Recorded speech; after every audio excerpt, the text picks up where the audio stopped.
বন্ধুরা, উড়ানের আজকের এপিসোডে দেখানো হয়েছে মিলি পূজাকে ফোন করে বলে বন্ধু মেজদা কিছুতেই বাড়িতে ফিরতে চাইছে না। আমরা সবাই তাকে অনেক করে বলেছি। পূজা বলে সে কি, উনি কি তবে অষ্টমঙ্গলাও যাবে না?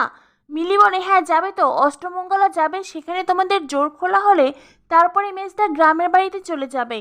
আর জানো তো বন্ধু, যাওয়ার আগে ঠাম্মিকেও সাথে করে নিয়ে যাবে। পূজা বলে বললেই হলো নাকি, উনি যা বলবেন যা ভাববেন সেটাই হবে, আর অন্য মানুষের কথার কোনো দাম নেই। তোমার মেজদাকে বলে দিও উনি যদি আজ বাড়িতে না ফিরে তাহলে। মিলি বলে তাহলে কি বন্ধু? পূজা বলে তাহলে আমি 3টা বদের মদই খাবো আর তারপরেই বাড়িতে তাণ্ডব করব।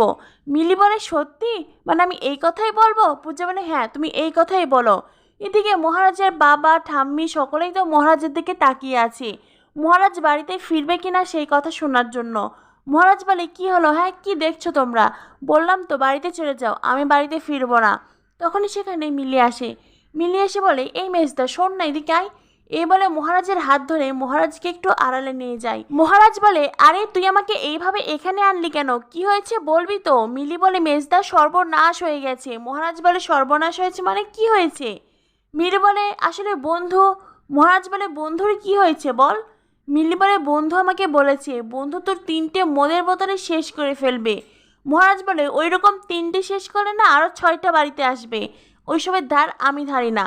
মিলি বলে আরে মেজদা তুই বুঝতে পারছিস না কেন, ওই মদের বোতলগুলো নষ্ট করে শেষ করবে না। মহারাজ বলে তাহলে? মিলি বলে বন্ধু বলেছে ওই 3টে বোতলের সমস্ত মদ খেয়ে নেবে আর তারপরেই বাড়িতে তাণ্ডব করবে। মহারাজ বলে তখনই মহারাজের বাবা বলেন এই কি হয়েছে রে মহারাজ, তোরা দুজনে ওখানে কি কথা বলছিস?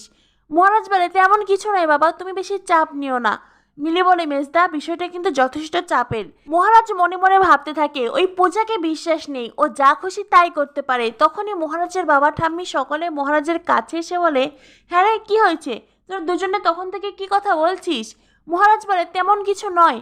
এদিকে মহারাজের বাবা তো জোর করেই যাচ্ছে। পূজার মা বলে দেখো বাবা, চিন্তার কথা শুনলে আমার হাত পা কাঁপতে থাকে।